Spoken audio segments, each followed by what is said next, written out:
Brexit, Liz Truss says UK set for roaring 20s Brexit boom outside EU.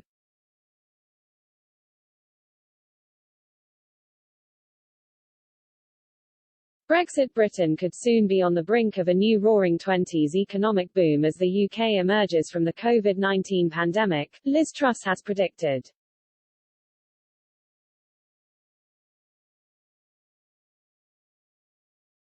The International Trade Secretary said she had seen some fantastic economic forecasts for the UK in the coming months ahead as she praised British businesses' incredible adaptation to Brexit and the COVID-19 pandemic.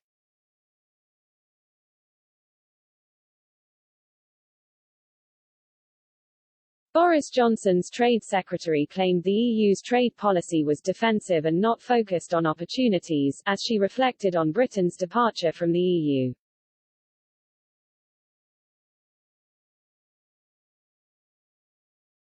Ms. Truss continued, "I think we are able to be more and more nimble.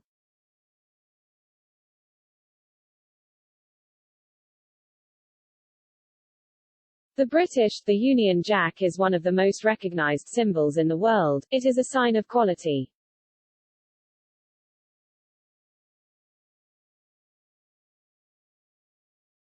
We know that it commands a premium in markets like the United States and Asia, and I think we have been held back by being part of a bloc which sometimes looks at the downsides rather than the upsides."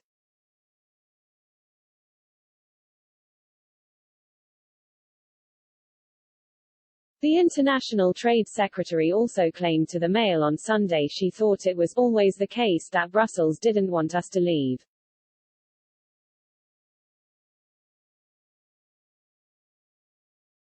Looking ahead into a future post-Brexit world, she said, "We now need to move to a grown-up relationship where we are trading partners in the same way that we are trading partners with the United States and we're trading partners with Japan, and that's the type of relationship we want to move to."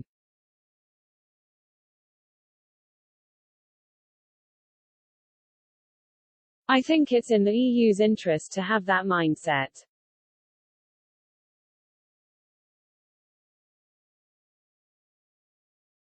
She concluded, "We were very clear that when Brexit took place there would be additional processes that businesses had to undertake.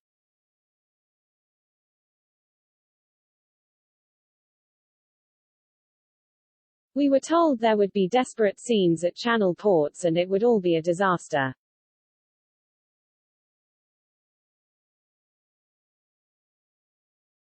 Those tales of Armageddon haven't happened."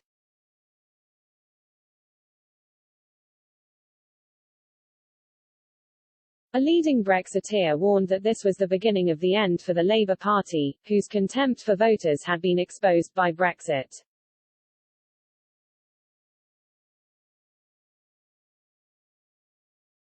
An ex-Brexit Party MEP warned Sir Keir that there was now no way back for his battered party after humiliating losses in the Hartlepool by-election and hundreds of council seats.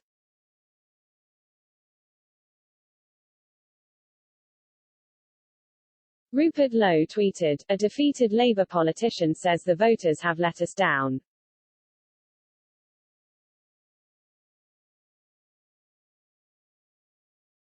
No, you have let them down again and again.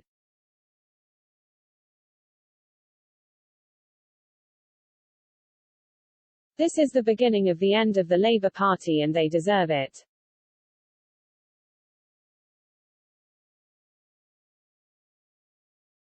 Brexit has exposed their contempt for their voters and now we can all see it. No way back.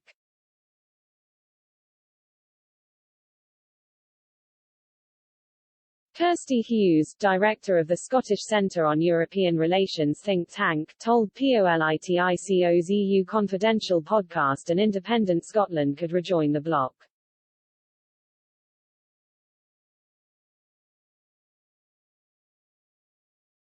She said, "Scotland would be assessed like any other candidate country for the state of its democracy, the state of its economy.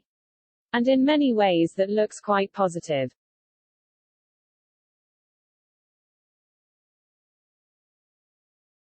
You can compare it to the Western Balkans and say, look, a long-standing democracy, it's got its own parliament, it's got its own legal system, it's got its own education system separate from that of the rest of the UK.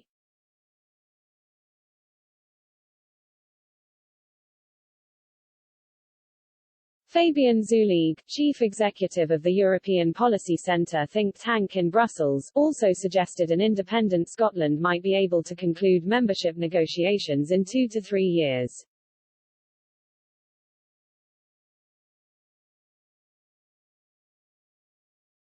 French President Emmanuel Macron made a thinly veiled swipe at the UK during the Future of Europe conference, stating the European model has been key in the pandemic, adding the EU's missing the boat was in fact the opposite of what has happened.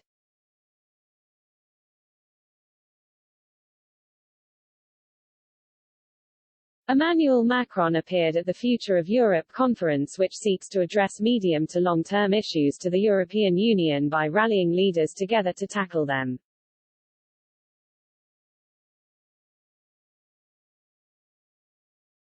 But as the French president opened up the conference, which also saw European Commission President Ursula von der Leyen make an appearance, the head of state appeared to make a jab towards the UK and other nations who have challenged the EU's handling of COVID.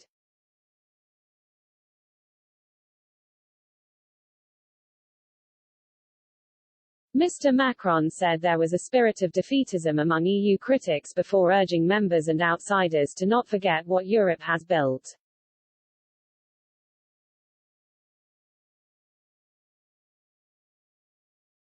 European Commission President Ursula von der Leyen told member states at the Future of Europe conference to build a new common purpose in the face of a fragmented world which was full of contradictions.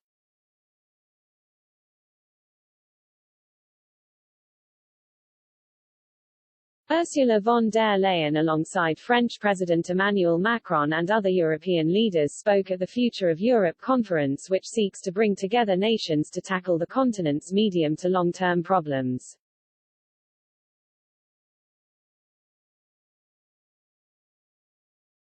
During her speech, she addressed the issues of the EU which some believed were too involved in their lives, adding the world was fragmented and therefore a reason for European unity.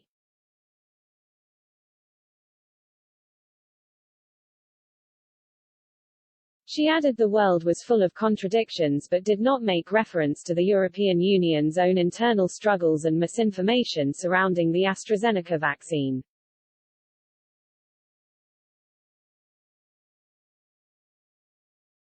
Tough regulations penalizing Britons who own holiday homes in Spain and other EU countries may breach international law, and could be challenged in court, a top legal expert has said.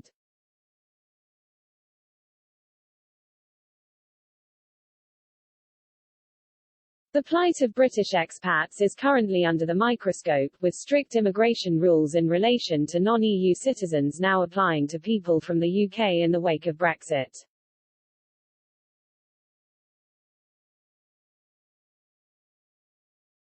Regulations state that people can visit visa-free for no more than 90 days out of a consecutive period of 180 days.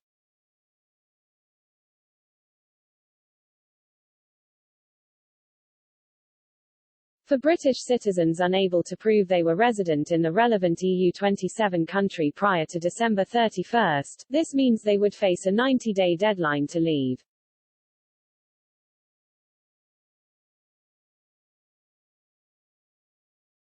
Leon Fernando del Canto, of Del Canto Chambers, in Spain, said the rules had major implications for anyone owning a property in his country or elsewhere in the bloc.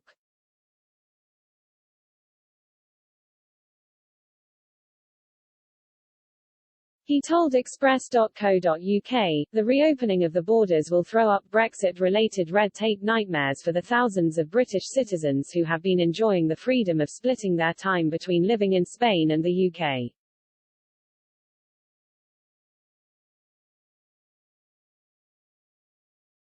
Dylan Donnelly takes over reporting from James Bickerton.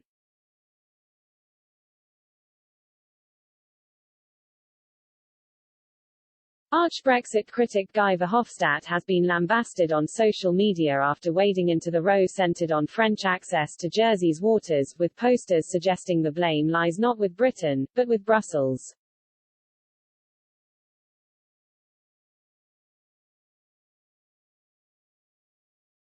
Boris Johnson yesterday sent 2 Royal Navy gunships to the Channel Island after French boats threatened to blockade the port.